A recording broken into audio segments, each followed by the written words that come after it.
In this video, we will explore how the exponent properties work and hopefully help you understand how you can apply them to simplify expressions. So we're going to look at the first three exponent properties all at the same time. The a to the 0, the a to the negative n, and the 1 to the a, or 1 over a to the negative n. We're going to look at those kind of all at the same time. Let's first just start with something like 4 to the third power. When we use our graphing or use any calculator to put that exponent in the calculator, you can hit the 4. The caret key underneath this clear button, that's called a caret key, makes it raised to any power you want. So we'll type in our 3. So 4 to the third power is 64. Remember, 4 to the third power means 4 times 4 times 4. So that's where the 64 is coming from. So 4 squared, hopefully you know that one, but you can again use the calculator. 4 raised to the second power, or there is an x squared button that will just square it for you, but 4 raised to the second power is 16. 4 to the first power is just one of those 4, so it's just going to equal itself 4. So 4 to the 0 power, so you can type it in, 4 raised to the 0 power equals 1. So let's continue going with 4 to the negative 1 power. 4 raised to the negative 1 power. It gives us a decimal, but we can change that decimal to a fraction to help explore our exponent properties. So hit the math button. The first option there is frac, so we'll hit enter and enter again. So it makes it 1/4. Let's continue with 4 to the negative 2 power. So 4 raised to the negative 2.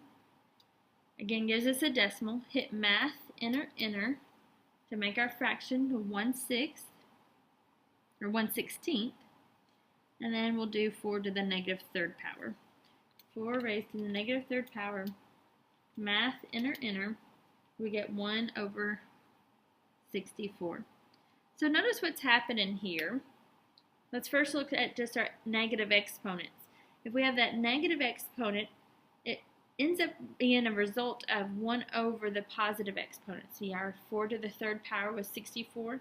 So that negative exponent ends up being 1 over whatever it is for that positive exponent. So that's where we get our second property from, that if you have a negative exponent, it's going to result in 1 over that positive exponent. So in the reverse of that, we could say that if it is a positive exponent, this is going to equal the same as 1 over our negative exponents. We can use those interchangeably, moving it one to the other. Also here, notice the first exponent property, 4 to the 0 does equal 1. We can continue this pattern with all sorts of numbers and test it in our calculator, like 5 to the 0. If we use our calculator to explore that, 5 raised to the 0 power is 1. 7 raised to the 0 power is 1. Any of your favorite numbers raised to the 0 power is 1. So anything raised to the 0 power is 1. So hopefully those will help you, just this exploration will help you remember that anything raised to the 0 power is 1. And with our negative exponents, if it's negative already in the numerator, we can flip it to the denominator. And if it's negative in the denominator, we flip it to the numerator. So let's explore property number 4. Let's see, maybe, I don't know, 5 to the third power times 5 to the fourth power.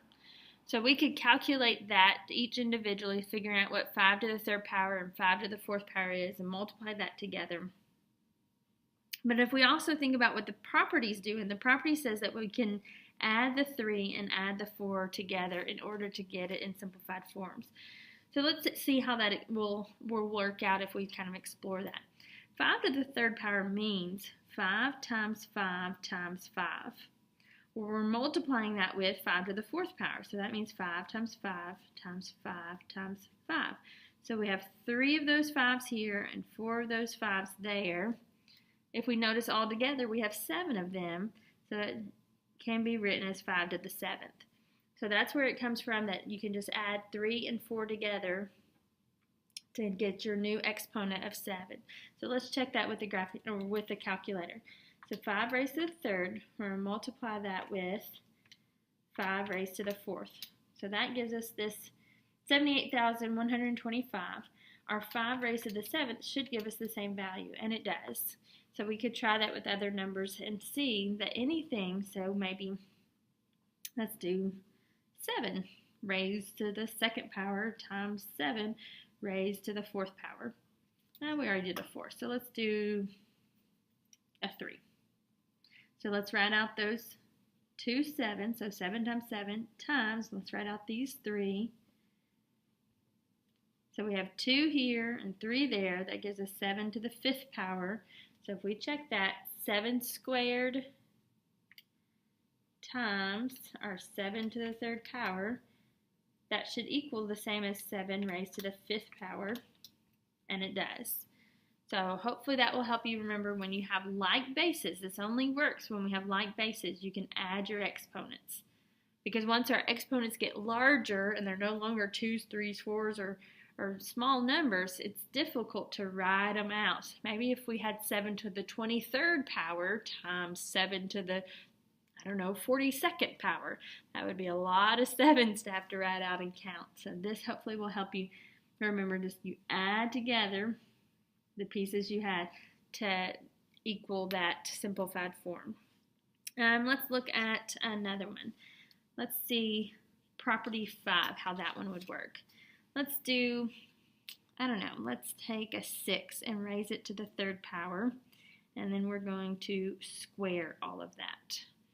Well, let's take it a piece at a time. The 6 to the 3rd power means that we have 6 times 6 times 6. So there's 3 of those. There's 1, 2, 3 of those 6s, but then we're still going to square it. So squaring means I have that times itself. So 6 times 6 times 6 times another group of 6s. So I have 1, 2, 3, 4, 5, 6 of them all together. My goodness. So 6 raised to the 6th power. Let's see it in another. Well, let's first check it with our calculator, because we see power to power it ended up multiplying. So let's see if those values match. 6 raised to the 3rd power, and we're going to square that, and 6 raised to the 6th power. So they do equal. So that hopefully will help you remember power to power you multiply however many you have on the inside with the outside, because we're multiplying the amount that we have. Let's try a different number. Let's try 2 raised to the 5th power, and then we'll raise it to the 3rd power. Of course, we got to keep these numbers pretty small so that we'll have the room to write it all out. So 2 to the 5th, we need 5 of those. 1, 2, 3, 4, 5. Those are, of course, all multiplied together. That's what exponents mean, is repeated multiplication. And that's raised to the 3rd power. So we need 3 of those 2s, those groups of 2s written out. So 1, 2, 3, 4, 5. There's the first one. 1, 2, 3, 4, 5. And finally 1, 2, 3, 4, 5. So 1, 2, 3 groups of those 5 2s.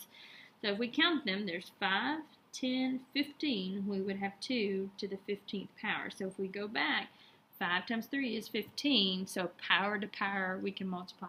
Once again, we can check that with our calculator. We have 2 raised to the 5th power, and we're going to raise that to the 3rd power. And we can match that with 2 raised to the 15th power and see that they are both the same. And get that all the way on the screen. There we go. So they are both the same. Power to power you can multiply. Let's take a look at another example here. Our property 7. So a lot like property 5 where you add the exponents, or excuse me, property 4 where you add the exponents with like bases. This one just tells you to subtract them when you're dividing. So let's try and take maybe, we need to take maybe 8 raised to the 5th power and divide it by 8 raised to the 3rd power. So if we use the repeated multiplication to write these out, we have 1, 2, 3, 4, 5 of those in the numerator and 3 in the denominator. Well, a number divided by itself does equal 1. So this 8 divided by 8 will cancel out and equal 1. And this 8 divided by 8 will cancel out and equal 1. And finally here, 8 divided by 8 will cancel out and equal 1. So all of those are canceling and leaving us with just 8 times 8 in the numerator. So that is a result of 8 squared. So notice 5 take away 3 does give us the 2. And once again, we can check that with our calculator. Alpha y equals, choose that fraction option, 8 raised to the 5th and 8 raised to the 3rd. Whatever that is, it's 64, and 8 squared is 64. So we see that those do match and are equal. So dividing powers, you can imagine you're canceling out or subtracting those values. Let's see if we can just look at one more.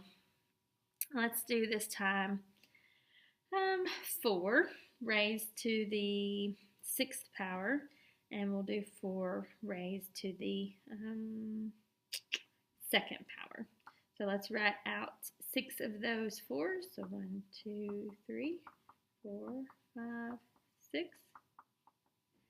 And then we have 2 of them in the denominator. So once again, a number divided by itself. A number divided by itself cancels out and becomes 1. So that happens with both of these. So we have 1, 2, 3, 4 of those 4s left over. So if you notice, 6 take away 2 does result in 4. So this is a good property to know. So you don't have to write out this repeated multiplication and cancel every time. If you know that when you subtract exponents only when they have like bases, when you subtract their exponents, you can simplify.